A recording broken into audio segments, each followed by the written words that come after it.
His name's Aaron, and he forgot to take out the trash again. His name's Tommy, and he's actually 2 kids in a Tommy suit. And this is the Super Pod Saga.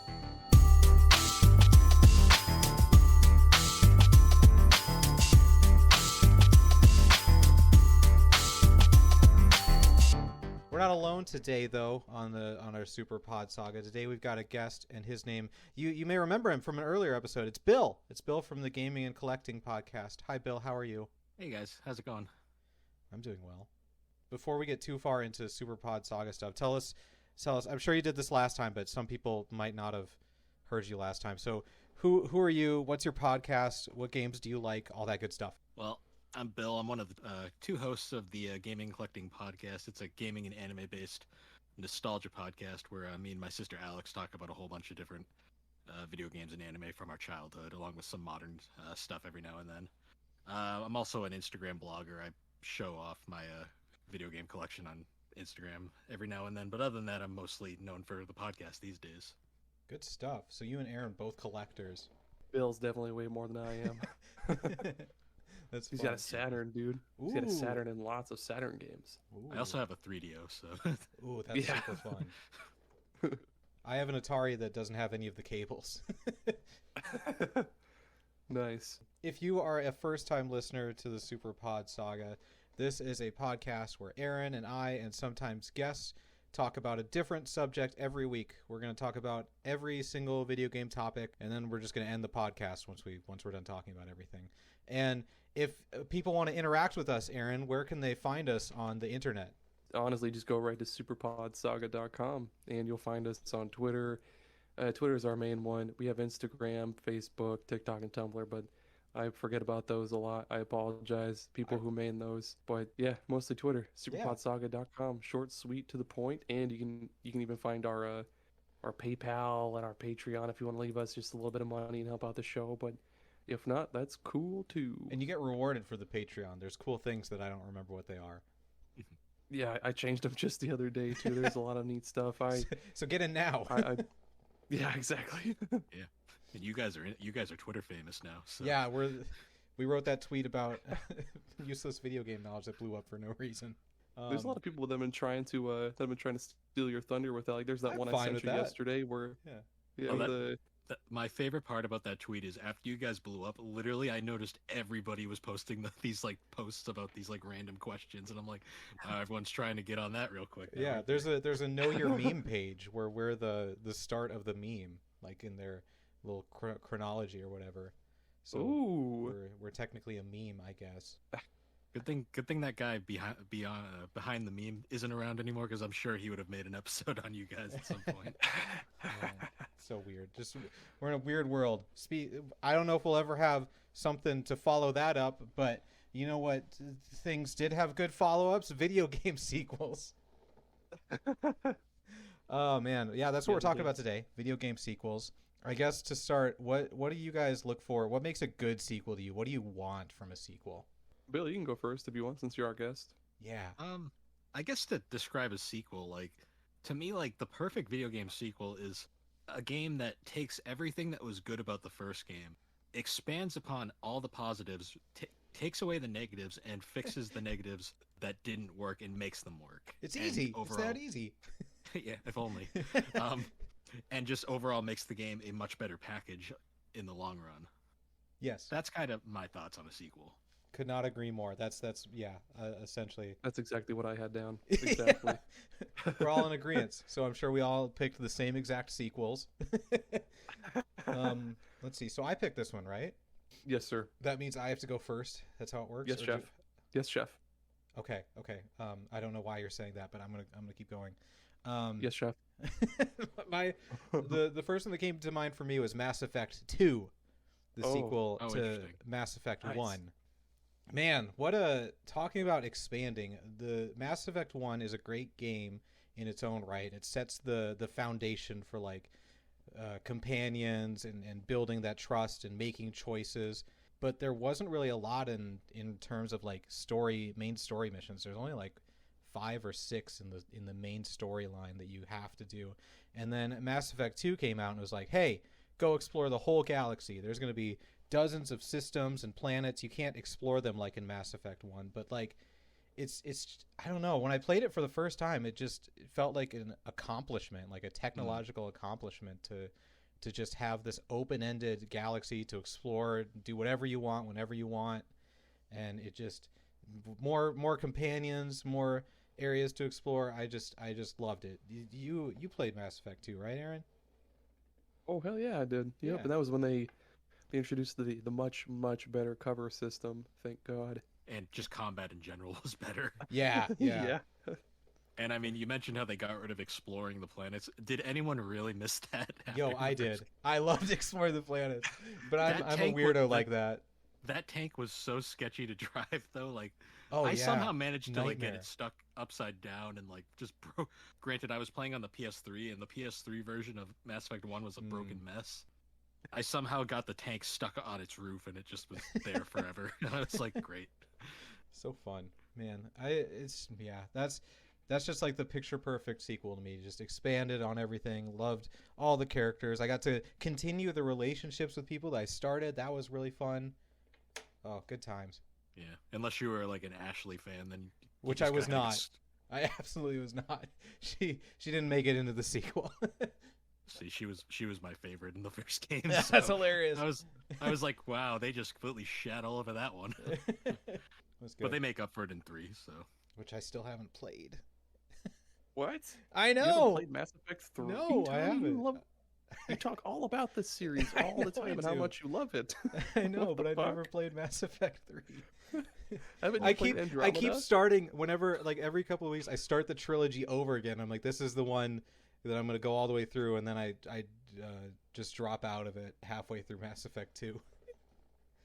You never cease to amaze me, I Tommy. know. What amazing sequel do you have, Aaron?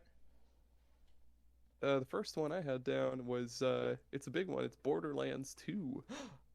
That's the sequel to Yeah. Borderlands 1, correct? Yes, correct. Okay, And it's exactly like Bill described earlier. It's one of those sequels that takes everything that the first game did, but Borderlands 2 cranks it all up to fucking 12. Like they really double down on the goofiness, like the silliness and the cell shaded visuals. They made those a lot better.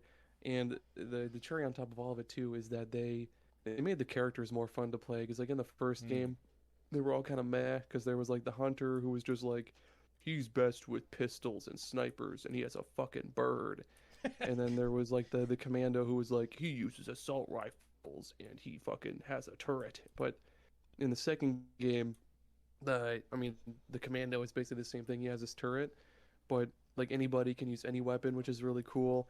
And they added a lot of just ridiculous, like over the top shit to all of the traits you can unlock in your skill trees. And my favorite character ever from the second game is still the Siren. I've got her to max level, still Ooh. just sitting dormant on my Xbox, and it's just so much fun to just run through that game and just blast fucking bandits and shit to bits. And the skill trees are just so fucking robust and just so nice, and they had a lot of variety to how you can adjust your character and fine tune them to be this god of destruction basically.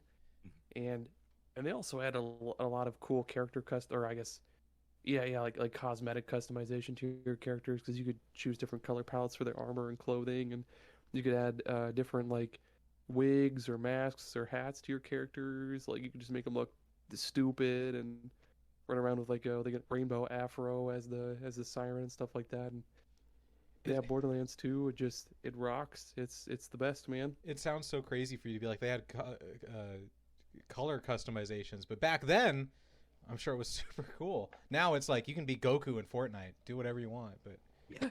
Exactly. They have a Magic the Gathering crossover and Smite. Like that still blows my mind. Slipknot in Smite. Oh yeah, that's alright. I Jesus. forgot about Slipknot.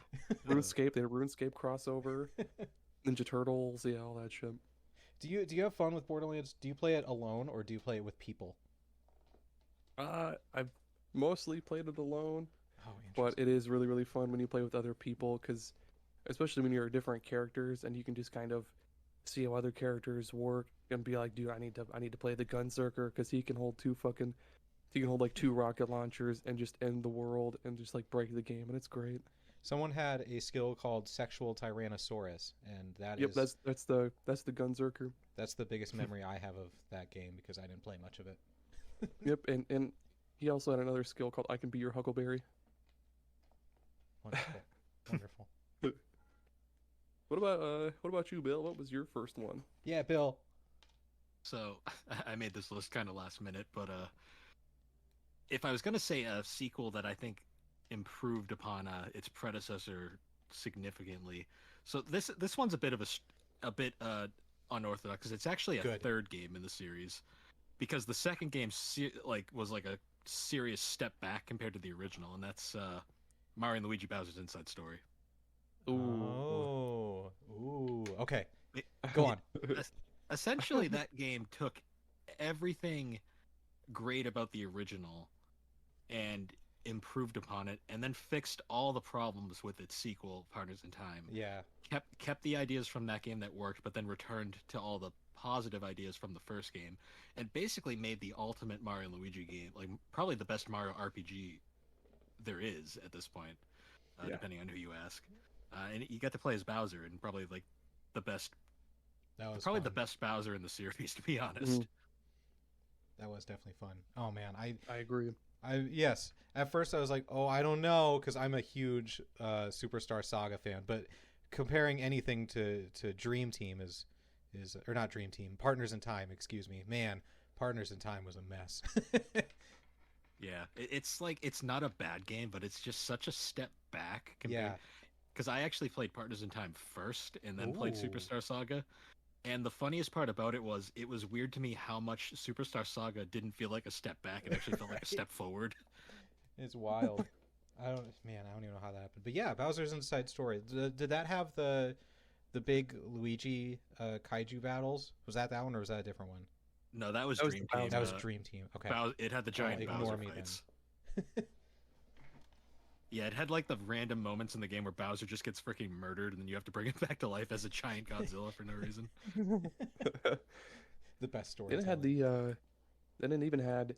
I really liked that Bowser's playstyle was dramatically different from when you're the Bros, because instead of like the Bros hopping and doing their little Bros attacks and shit like that, Bowser is all about you can defend using his spiky shell and deal damage, or you could use his like fire breath. Yeah. Or his all of his Bros attacks were instead like his little minions, like the Goombas and Paratroopas, and eventually you could get that block dog. Get Brog. Yeah, Broggy, dude. Oh my god, man, that was so fun. My favorite. That side quest is a pain, but it's so worth it in the end. Definitely. My favorite part too is like when you're playing as Bowser on the overworld, you'll like run into like these enemies that Bowser's just like massively like oversized, and he'll just like step on them and you'll just get a coin. but when you're on the overworld with Mario and Luigi, they're actually enemies you have to fight, which is kind of a cool touch. Yeah, you could tell that they really just like actually put creativity and thought into everything. It's those small details that like games like Mario and Luigi really thrive on. It's funny too because Dream Team was also a very well-made game, but it just did not have that same energy that like Bowser's Inside Story had. I think a lot of it had to do with Fawful not being around anymore. Yeah. And also the game's like massive holding your hand tutorials that like don't leave you alone for like the entire game. I don't know. I like Mario and Luigi to me did a good job of like starting with a baseline thing, and then as you get more powerful, more techniques, it just like naturally builds on it. And Dream Team was just like, here's another tutorial, let's make sure you know how to do this before we set you out to solve this simple problem. And I was just like, stop.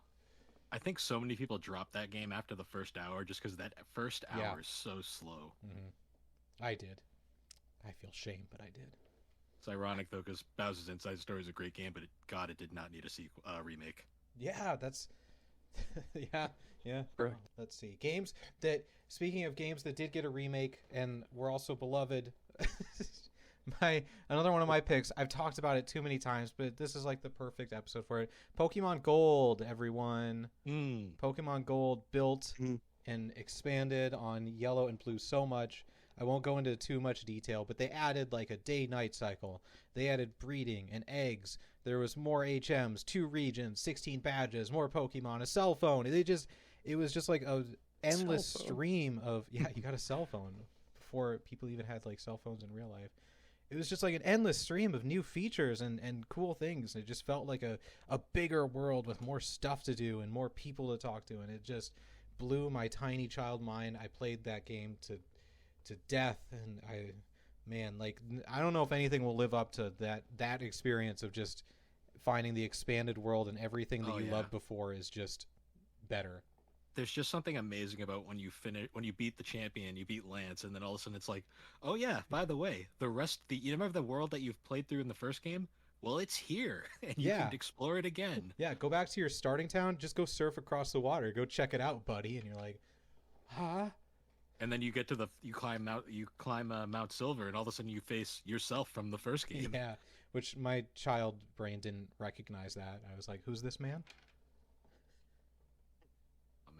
That is such a good sequel. Who's this guy? Why are your Pokemon so strong? My next pick is very, very divisive. Uh-oh. But I'm just going to go out with it, dude. Final Fantasy X-2. I liked it. I mean, the story's dumb, but the gameplay is significantly better. It is. It's really fun. And I also... The only bad things I guess I really would have to say about it is, the story's dumb. And I don't really like that you have to go... Instead of going from one place to the next, you just pick missions. But overall, it's a fun game because, I mean, sure, you just have only the 3 party members, but you can customize the shit out of them with their with the whole dress sphere system, and they have all sorts of neat, like, unique classes. Some of the little controls that you can input during combat, like when I forgot what Yuna's gunner class was called, but you have the trigger happy ability where you just tap R1 a bunch and do as much damage as possible, and it was I thought it was really fun, and that they kind of dumbed down the sphere grid a little bit, but they still made it really good. The garment grid is just there's grid, a lot is that really less. What it's called? Yeah, garment grid. Because Amazing. it has to go with their dress spheres or whatever. Yeah, they also brought back the ATV combat system, but they just made it like faster and more fun. ATV combat system. I've only played like one Final Fantasy game 3/4 of the way through, so I just love hearing all this nonsense. I love it. So I guess to explain it, the ATV system was the combat system first introduced in Final Fantasy IV, and it was kept from 4 all the way till 9. But it was essentially it's your standard turn-based fare, but like the whole gimmick of it is that combat is always active. So if you're one of those people that like doesn't pay attention, the enemies will just keep attacking you. There's no actual waiting unless you set it for like wait mode. And it adds a bit more strategy to the entire thing. It's a fun system. It's awesome. I heard ATV, so I thought you were talking like all-terrain vehicle, like four-wheeler. So I thought you meant there was like 4-wheeler combat in it, and I was like, no. I know there's like water soccer. Maybe they do ATV battling too. Yeah, Blitzball. So I meant ATV. Did Final Fantasy X end on its own and like, hey, you could see a sequel coming, or was it like, this is so popular we need to make another one? Maybe kind of. I'm not really sure how they came up with the idea for 10-2, but yeah, like 10-2 takes place maybe like just a few years after 10. Yeah. And there's like a hidden ending where spoilers for Final Fantasy X-2. There's a hidden ending where you can meet Tidus or Titus again. I've always called him Tidus. Sorry, you can crucify me later. Yeah. The original game ended on a kind of like sad note too, because like Tidus literally just disappears. Oh, dang! Hate when that happens. Spoiler warning. Yeah, 10-2 spoiler or Final Fantasy X spoilers, everybody. Sorry. I mean, it's a decade-old game at this point. I know. Oh boy, but yeah, no, everybody. A lot of people hated that game. But or a lot of people hated Final Fantasy X too, I should say. But no, I think it was fun. God damn it! When you come to the Final Fantasy series, everybody hates it for like some reason. That's true. Yeah, a lot of people hate Final Fantasy VII just because it's so popular. But like, no, it's a good game. Like, it's popular, so I must be hate rude. It. I mean, my favorite is the most polarizing in the series. So which one? Which one is that? Final Fantasy VIII. Ah. Well, actually, I don't know enough. It's probably the second most polarizing because 13 is probably the most polarizing at this point. But That's true. I have a good friend of mine back in my Sioux City days really, really loved Final Fantasy 13, and he brought up a lot of good points about it that I forgot. But yeah, they're all cool in their own way. I like the combat and like the paradigm system in Final Fantasy 13. We'll talk about that another time, though. It is every installment is good in itself. We should probably have a Final Fantasy episode at some point. Yeah, we should, except for 2. I don't like 2. Yeah, no one really likes 2. Don't like 2. Unless you're like, you don't follow the series and you think 2 is 4, but that's besides the point. Oh man! All right, what's your next one, Bill? Another one. So my favorite game of all time, I should probably talk about. I think Persona 4 is a significantly better sequel to Persona 3. Damn it! I knew this was coming. Yeah. Aaron's just sitting there sweating, like, "Don't say it! Don't say it!" No. Well, I'm it's glad a you brought it up, though. it's a bit subjective because some people prefer the story in 3, but I think in terms of gameplay, 4 completely blows 3 out of the water. Like, Yeah. the biggest thing is you're allowed to control your party members now, which is just already a bit makes the game superior in my opinion. I honestly prefer the more upbeat and less depressing story compared to 3. I love exploring Inaba, talking to I love the characters. Yes. The I game love has this small town. the game Sorry, I has didn't mean to such interrupt no, it's all good. The game has such like a sunshine and rainbows kind of like mood to it too. Like everything is so positive and happy, despite the fact that it's a murder mystery game when you really think about it. But it also has those depressing, like punch you in the gut moments later on. It's honestly, you can tell that everything about this game was superior to 3 because when 3 Portable came out a few years later, they literally took all of 4's improvements and just put them in 3 Portable. Oh, fun.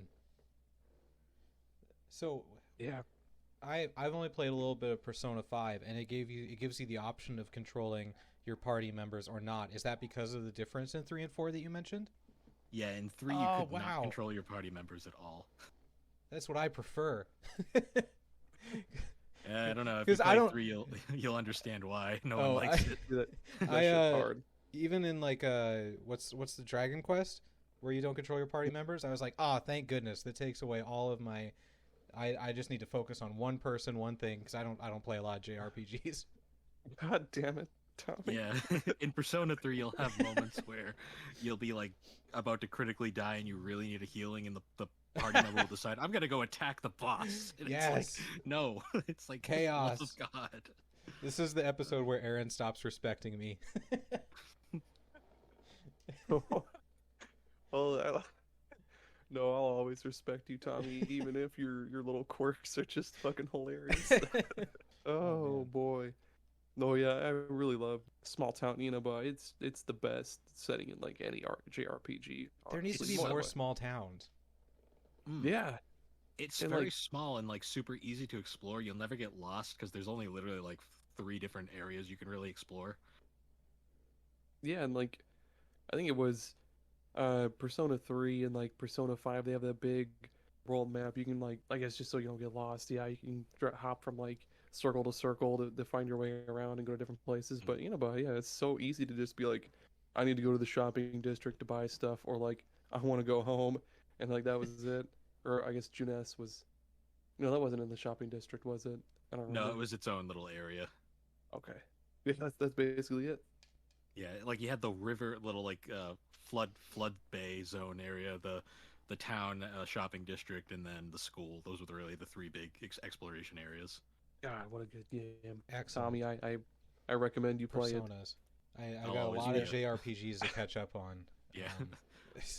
Speaking of, I'm probably the biggest Persona 4 stan on the internet, so if I ever play and I have questions, I'll turn to you, and you'll be like, "Really? You don't know how?" Speaking of JRPGs, my next pick is the JRPG classic Red Dead Redemption 2. Perfect. Gosh, man, my Red Dead Redemption was hugely important to me back then. When was that? Like late high school, just because it was like the first open world game that I got into. I know there were open world games before then, but that one was the first one I played where I was like, there are people in here that are just living their lives, and there are things that you can go and experience that aren't even like a part of a mission or anything. It's just a living, breathing world. And Red Dead Redemption 2 jump that notch up to 13, higher than 12. And is just such a wonderful. Like, I didn't even really care about doing the missions and stuff because I just loved. I woke up in my camp, did the chores around the camp, went to I didn't know where else to bathe, so I'd go to the hotel to make myself clean. Just living the life of a cowboy, man. So it was so satisfying. They like it's crazy because like Red Dead Redemption is almost like a GTA like game where there's like mission points and stuff, and you get to collect money to buy different things. And this one's they like really put a lot of thought about what life would be like as a cowboy and how you would do that. And I don't know if you saw, Bill, but I tweeted out about how when I played the game, I didn't fast travel because cowboys could not fast travel, and I didn't know that tapping A would make your horse sprint, so I just did a slow gallop or slow jaunt, whatever, everywhere in the entire game. So it is such a pretty game too. Oh my gosh, it's gorgeous. Everything looks so good. It still baffles me that was the only game Rockstar made during that entire generation. Yeah. And other than working on 5 for like 50 years, but yeah. And they were gonna make a update for the Series X PlayStation 5, but they were like, nah, never mind. So now it's gonna be 30 FPS forever, baby. I think we talked about it in episode 18, the best game world to explore. But yeah, there need to be more Wild West games. Yeah, like, didn't we talk about like not counting Wild Arms, but doing like a turn-based cowboy RPG game, or like I was gonna say, isn't that Wild Arms? Yeah, or like cowboy games in like different genres. Yes, like, I just want more genres in that area or that time frame. Oh, like a town building sim, but you manage like a big old like Wild West town. Like that'd be fucking sick. I just want like a ranch simulator. I just want to run my own ranch, but it actually be like not just the farming, but like you actually have to worry about cowboy stuff and I don't know, man. It's like hard to describe. Like I just want more. Stardew Valley, right? Maybe. No. I want it to be like Red Dead Redemption. Okay. I don't know how to describe it. My words are escaping me. No worries. Speaking of cowboy games, we'll go with Golden Sun: The Lost Age. That's Golden Sun's an interesting one because I think those games were meant to be one game at one point. Yeah, maybe? Basically, because like the Lost Age takes place immediately after the first game. Because like the first game, when it ends, you're on top of Venus Tower, and Alex is a butthole, and the tower like collapses, and the Earth basically splits in half or some shit, and then. Yeah, and then the second game you wake up with was it Felix and Jenna, and then you find basically it takes everything that was like the first game was already fucking awesome and perfect, and then it somehow makes it even better because it makes the puzzles a little bit more difficult and really makes you think more, gives you a whole new cast of characters because what is it? Felix is Felix Jenna's brother? I think so. Yeah, Felix. He's your Earth adept for the second game, and he's Jenna's brother. Jenna's the fire adept, blah, blah, blah. And there's Piers, who's just like some fucking convict you rescue. And then there's Sheba, she's your Mercury wind adept and all that shit. But then they add like a lot more to Jin, and they make their effects just so fucking different.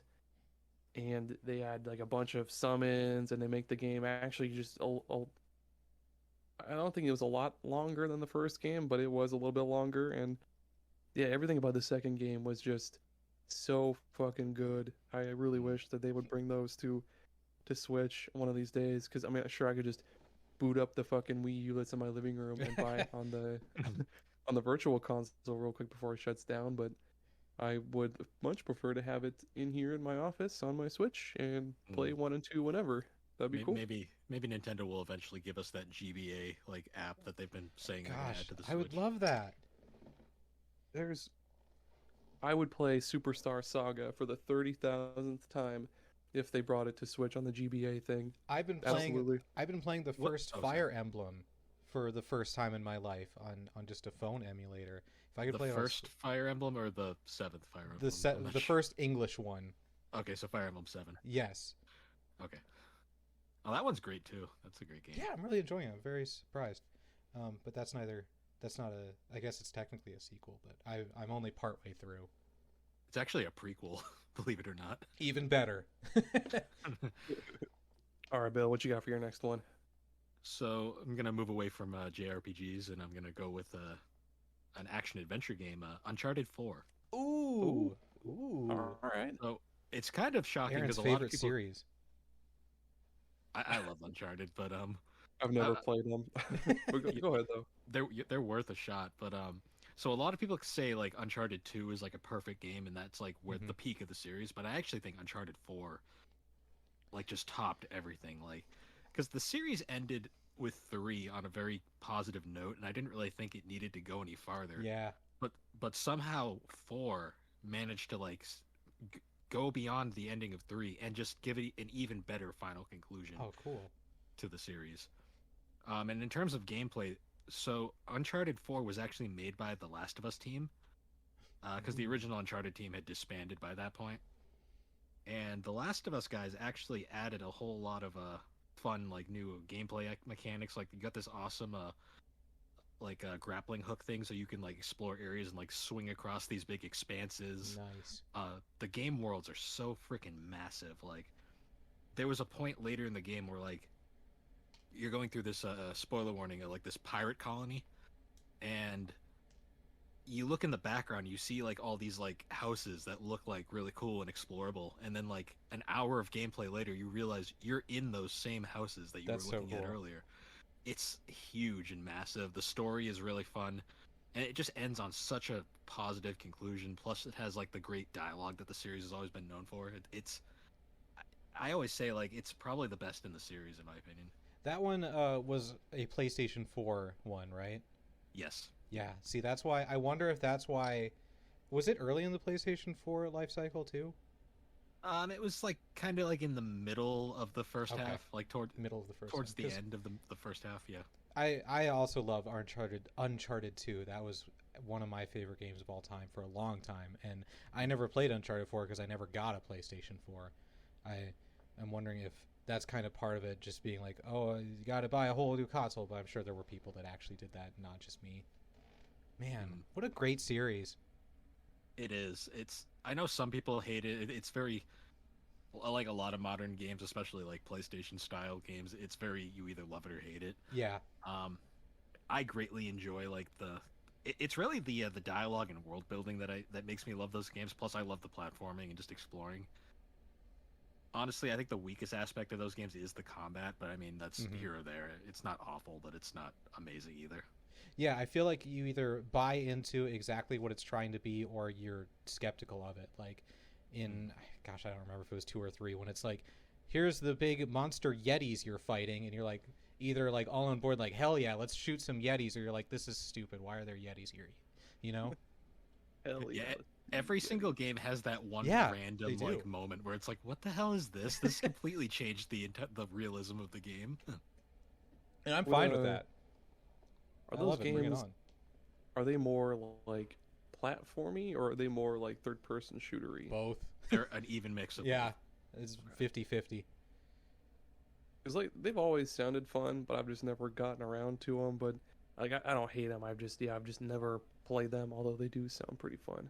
I mean, thankfully now there's the awesome Uncharted Nathan Drake collection, and then you can get the 2 PS4 games in a bundle as well for like really cheap these days.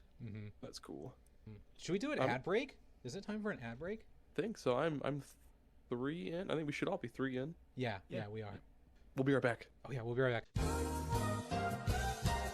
Have you ever been in a situation where you could have used just a little bit more water? Yes. Well, allow me to introduce you to powdered water. Powdered water is just dehydrated water. Just add water and you'll have more water. Like mashed potatoes? Basically, yeah. I've asked so many times and I still don't understand it. All I know is that it works. It's just dehydrated water in a powdered form. It even comes in a cool carry container, a bottle, if you will. You can even use it in the powdered form if you want to. You could pour some Cheerios into it. You could pour like a packet of Kool-Aid into it, shake it up, have like a powdered Kool-Aid drink, pour some sugar too. It's great. Aaron, can I freeze this powder into a cube shape? Yeah, you sure could. Just pack it on in. Yeah, absolutely. Perfect, thank you. Sorry, there's a lot of other neat things you can do with it too. You could fill up a pool with it if you wanted to, because it's maybe dehydrated, but I mean it's still water technically. So yeah, fill up a pool with it, a bathtub, pour it on yourself to take a shower. It That's might what I not was clean you thinking. might not clean you off as well as actual, hydrated water would, but hey, it's water. Or throw it in someone's face, and they'd be like, "What is this? Why did you dump powder?" And then throw water in their face, and they're like, "Oh, you scamp! It's powdered water, dehydrated water." That's right, and it's the only powder that hydrates you. That's it. It's powdered water, everybody. It's water. Technically, it's water. Okay, we're back. Are we back? Yes, and we're The back. camera's rolling. Yeah, yep, the camera's rolling. Okay, my next pick for sequels that I like. I'm gonna go a bit crazy. This one has a 2 in the title. It's Portal 2, the sequel to Portal. Ooh. I'll admit I didn't play Portal 1 all the way through. I got stuck on a puzzle and moved on. But I played all of Portal 2 in like one day. It's such a creative game with like everyone knows Portal has the portal guns, right? You shoot holes in the walls and you walk through it. But they were like, what if you had different goop that does different properties? What if you had goop that makes you slide, goop that makes you bounce? And like you're not just in these white rooms, you're going all around the Aperture Science area trying to solve puzzles in areas that weren't even like meant for puzzles. And it's got Cave Johnson. He's awesome. And you carry GLaDOS around in a potato. And spoilers, you go to the moon for a brief second. It's great. It's so great. They took this idea from Portal. They took this idea from Portal 1. That's just like, wouldn't it be cool if you had a portal gun? And they just blew it up in every best amazing way. I'm so sad there hasn't been like anything else. Well, like, you got to remember, Valve can't count past 2. I know, so. I know. It's unfortunate. They need to hire someone who can do that. Yeah, I've never played Portal 2, but it does sound cool. You'd like it. I think it's perfectly your sense of humor too. Yeah, with GLaDOS and a potato. Yeah. The puzzles are like are fun enough, but it's really the characters and like what's happening in the background that really makes that game so charming. Wheatley, right? That's the name of your little companion dude. Is that right? Yeah, who becomes the villain later on. Yeah. And the space. I just like Cave Johnson. Man. That guy's Cave Johnson's the best part of that game. Aaron, let me sell you on it. There's a little floating robot guy. All he wants to do is go to space. That's all he talks about is going to space. And he's just That's like, you. I know, it's me. and it's just, you're carrying him around trying to do these puzzles. He's like, are we going to space? Are we going to space yet? Is this space? Are we at space right now? Just so fun. Dude, I need to play this game. I think it was a game with gold on Xbox not too long ago. I think I might have it. I'm gonna play it tomorrow. Yes. Excellent. Skip out on work. Ignore your children. Play Portal 2. My favorite part too is like the first game ended with the song "Still Alive," which was basically just GLaDOS like gloating that she didn't die, and then the second game ends with "Want You Gone," where she's basically just like, "Get the hell out of here! I'm done with you." That's good. I'm gonna break the mold a little bit. I'm gonna go with the third installment. Can you guess what it is? And anybody? Sorry, Assassin's Creed 3. No. No. No, it's Gears of War 3. Oh, okay. Oh, yeah, that's a good pick. Okay. Yeah, Gears of War 3. I used to be the biggest Gears fan. Well, not the biggest, but I used to be a pretty big Gears fan. And so the first game was already really good. And then the second game blew it up even more, and it was great. And then in the third game, really the story was one of the best parts of the game, absolutely, because it was basically supposed to be the end to, like, it was supposed to be just like a trilogy of Gears, and it was supposed to be the end to the whole fucking thing. Before they revived it with 4 and everything, and Judgment was a prequel, but they added a lot of new weapons, like the Dagger. They added new grenades. They added all sorts of cool shit. Did that one have the knife lancer, or was that a different one? That was Judgment. Yeah, that was Judgment. Oh, did that. Bad. Or no, maybe they had it in 3. I don't remember, because that was the prototype lancer or something like that. But then they added just a lot of cool shit on top of the horde mode, which was really, really cool. That I must have put hundreds of hours into that shit, because me and like a buddy would just come over and we'd play that for hours, and it was just so much. And they added the ability to swap weapons and ammo between players, so just anywhere at all at any time you could just swap weapons with somebody, and it was cool. It had such visceral combat. The whole series did, but just like pumping bullets into people and having chunks fly off and going in with your chainsaw gun and just cutting people in half as your guy is screaming. It's just Man, that's combat. Yeah, it was super cool too because what was it?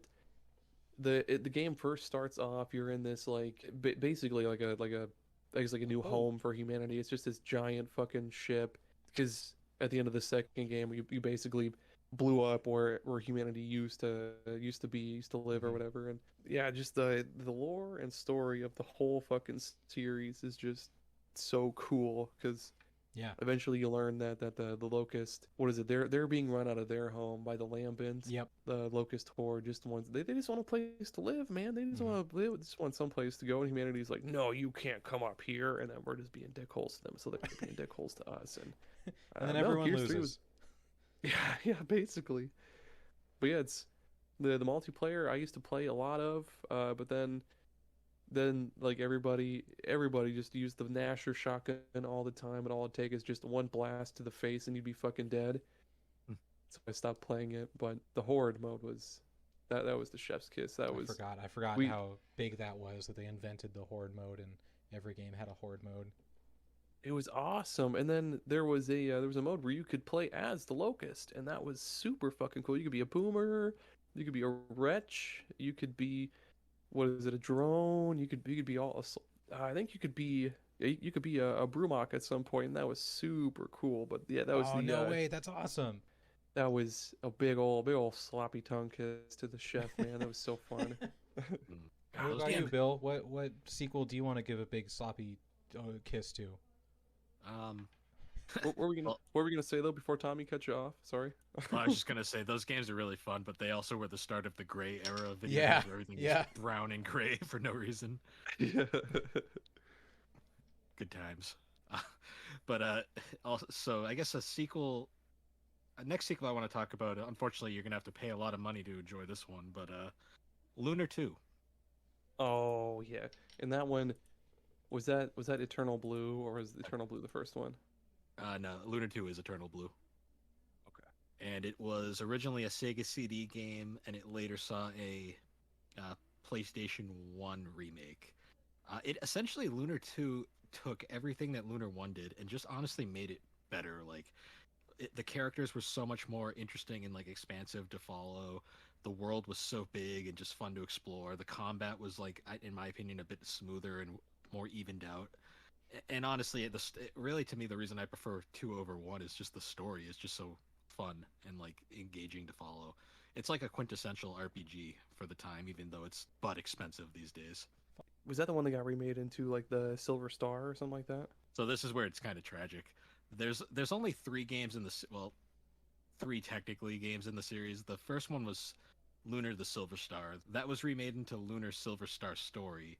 And then it was remade again into Lunar Legend. And then it was remade again into Silver Star Harmony.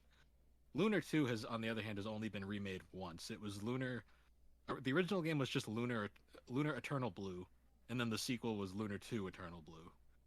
But Lunar 2 has not seen any other sequels or remakes since, making it... Unfortunately, the problem with Lunar 2 is it came out very late on the Sega CD's life, so nobody bought it, and that's why it's super expensive. And then the remake came out very late into the PlayStation 1's life, so nobody bought it, and that's why it's really expensive. Guess I'll have to emulate it. Son of a bitch. Yeah, the Sega CD version is much easier to emulate than the PS1 version, but they're both perfectly fine games. Which one is the better one? If I was going to, I mean, I know you said the Sega CD is easier to emulate, but depends on your preference. Some people prefer the Sega CD version. Some people prefer the PlayStation version. They're both pretty much identical otherwise. Right on. I'll do them both. Wonderful. I only have one more. I hope that's okay with everyone. One more sequel. Ready? You ready? I'm ready. Assassin's Creed 2, baby. I should stop ending every sentence with baby. I feel like I do that a lot. No, I think that's the first time you've done it this whole recording. Excellent. Cool. So I'm just overthinking things. Assassin's Creed 2, I didn't like Assassin's Creed 1. It was very slow paced, and back then I was like, I'm an action boy. I want action in my video games. And Assassin's Creed 2 provided me that in an open world, and again, just it was so fun exploring that place, and that was one of the first games I like went back to get all the collectibles, all the stupid think that one had the feathers. Yeah. And it had it had like these holes that you could crawl into that would do like the glyph puzzles or whatever. And I had a notebook because there were like hidden messages, hidden letters, and I was like, I'm gonna figure this out, find all the secret messages and stuff.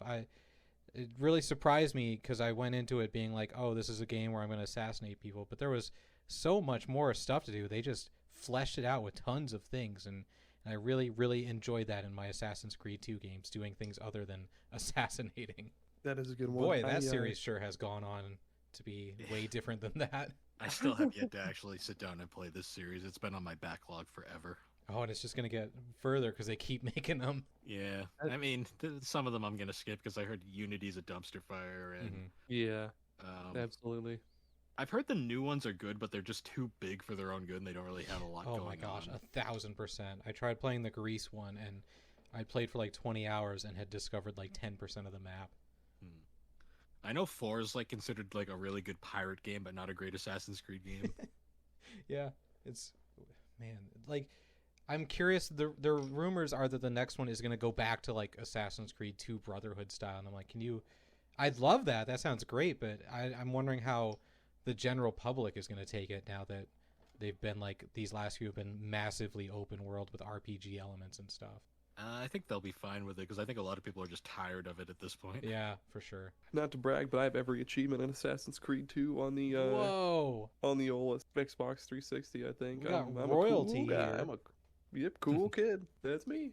Speaking of cool kids and cool kid things, I originally wanted to do SteamWorld Dig 2 as my last pick, but I've already talked about that on an episode and how great it is. If you haven't played it, play SteamWorld Dig 2. It's one of the best Metroidvanias ever. But I've got two I'm deciding between, and I think I'm going to go with Batman Arkham City, actually, because that's a really good game. Yes. Literally taking a great game and just making it better in every way. Yeah. Exactly, because Arkham Asylum was already so good. Like little I wouldn't say puzzles, but like the collectibles, little Riddler question marks, like they were super fun to find, and the villains were cool. Everything about Arkham Asylum was cool, and then Arkham City just blew it the fuck up. It was so much more open, and traversal was way more smooth and fun, and then they made the collectibles even more fun because they were some of them were really, really tricky, and they had a lot of DLC. Like there was the DLC where you could play as Catwoman. There was a lot of other cool shit they added along with, like, there were different Batman costumes. Like you could play as like Batman Beyond, Gotham by Gaslight, or there were like a bunch of other really cool ones. And that was the first one actually in the series I'd played because I got it at Walmart on Black Friday so many moons ago, and I was like, this is great. I wonder what the first game is like. And I got the first game and I was like, wow, this is not as good, but it's great. Yeah, I played Arkham Asylum first and then didn't get all the way through Arkham City, but man, I loved. Who would have thought that they would have been like, we're making a Batman game and it's actually going to be awesome, and it's going to be great combat, great exploration, great story. Like, how do you do that? I'm struggling to think of another good superhero game, not counting like Ultimate Alliance. I mean, or Spider-Man, I guess. I mean, Spider-Man 2 is usually considered the best. Yeah. I guess in terms of Batman games, I mean, it's tough because they're so hit or miss. The ones based off the animated series, I guess, were okay. They weren't great, but they were passable, I guess. These changed like the entire landscape of like superhero games entirely. I mean, because like now you've got like the Spider-Man games which have been taken over and everything. Yeah, it's funny too because the Batman Arkham Asylum was like one of the final things DC did before they rebooted their universe, so it's actually pre-reboot too, which is pretty cool. Oh yeah. The combat was cool because it was basically just like one big puzzle. It's like, okay, well there's 3 dudes coming at me. I guess I'll stun this first dude, punch this second dude a couple times so he's kind of pushed back, and then this other guy, I'm just gonna throw him at a fucking wall, and then you batarang another guy, and then you're basically picking off dudes one by one. And then those like stealth segments, oh man, I already gave away my sloppy wet kiss to the chef, so I'm just gonna find another chef and French him. But those little stealth segments were so much fun, just being as creative as possible to pick off dudes one by one. And I know it's a joke phrase, but it really did make you feel like Batman. like a fucking ninja. Basically, it was just so good. God, I wish that team could literally take their experience and try and make a Superman game, because I just want someone to see if they can make a good one, because it's. I love that it's untouchable. The Superman as a video game is just like no one wants to even try. Well, it's like you look at the Superman games and like there's only 2 of them that are considered passable, and that's like that beat 'em up on the Super Nintendo, and the one on GameCube was, I guess, okay. It's been a while since we've had a Superman game.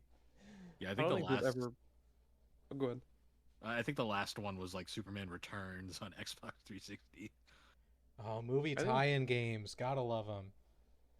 I don't think they've ever made. I don't know how many Aquaman games there are, but I remember there was that one on the GameCube. The one on Notorious. But it was a piece of fucking trash. DC put out 3 games around that time. It was that Aquaman game, there was that Batman Dark Tomorrow game, which was awful, and Superman Man of Steel on Xbox, which was also awful. I love that those games were like, obviously they were selling enough for them to continually make movie and TV tie-ins. Like, sure, they're awful, but the audience was there apparently. They also probably didn't cost much to make. True. Ooh, what I also love about the Arkham series is that the combat system was basically recycled into other games, like the Shadow of Mordor series. Yep. They use it for that. There's another series that I can't remember off the top of my head. Dark Souls. I'm kidding. That's a joke. I'm joking. Tommy, stop it. Dark Souls combat was influenced by Arkham. There's another series that they used it in. I can't remember it. Bill, go ahead with your next one while I think. Okay, so this one is a bit of a jump, but I'm gonna. I in my opinion, I think this is a good like sequel. Super Mario Odyssey as a sequel to Super Mario 64. Yes, I agree. I will back you up on that.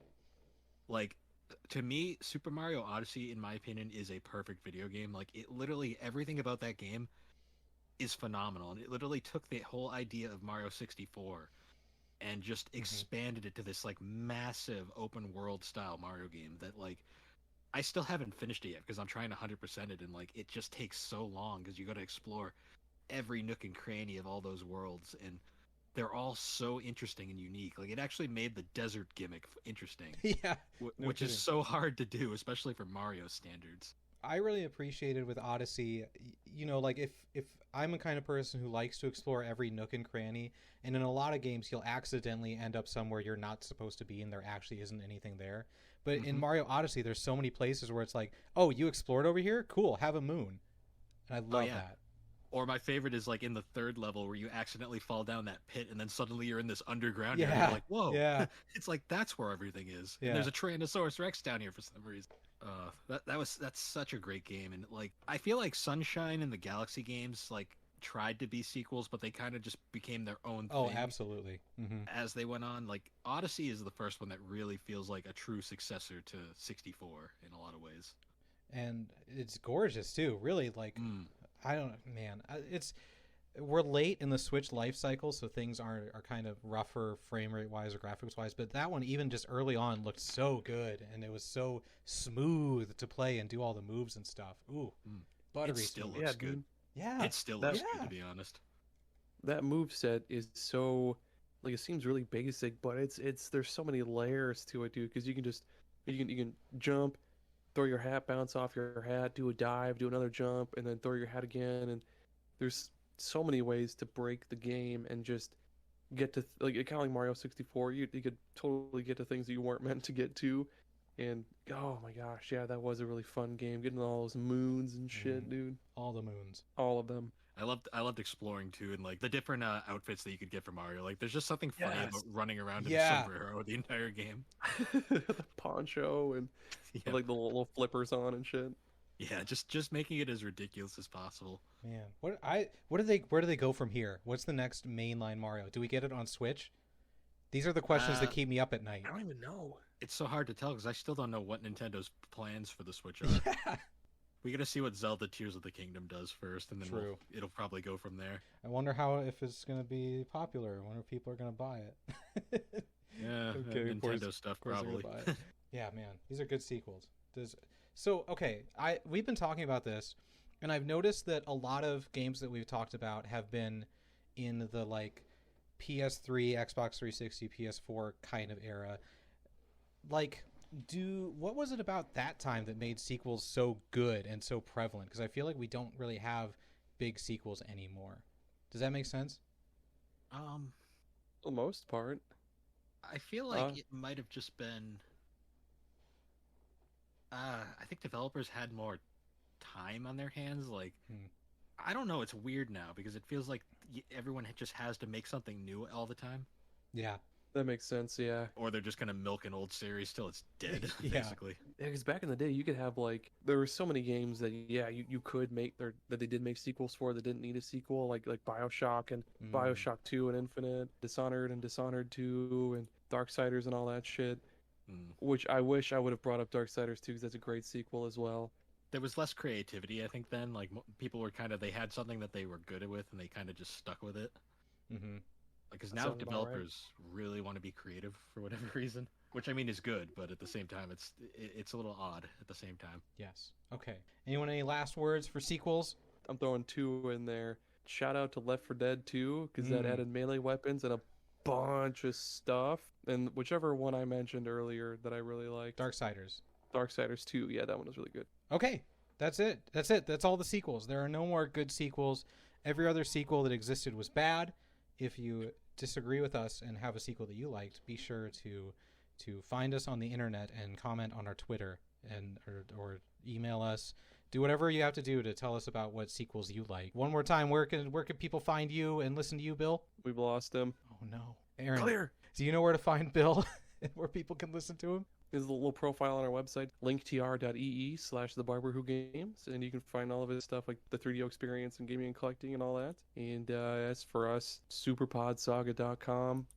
That's where we are. It's where we'll always be. Okay, and what is our... Check out our Patreon. Yes, check out the Patreon. And what are we going to talk about next week, Aaron? What's our next topic? I got to make sure to shout out our patron, A Novel Console. They're super awesome. They've got a great variety podcast. They talk about books and video games and all that stuff. They're great. They're on Twitter at A Novel Console. How about next episode we talk about the best... Well, I guess not the best, but video game mascot or mascot character. Oh, that's excellent. Yes. So I want to talk about a lot of like ones that nobody ever talks about, like Wooden Willie or whatever the fuck. You're gonna educate me on all those. I'm gonna be like, here's a 3-hour presentation on Crash Bandicoot. We're gonna analyze his Pizza Hut commercials. Oh yeah, I forgot about their Pizza Hut commercials. But look forward to that, fans. Thank you for listening. We love you all. Here's a big wet kiss from Aaron. Have a great day. Bye. Yep. Goodbye. Bill also says bye. Bill says bye too.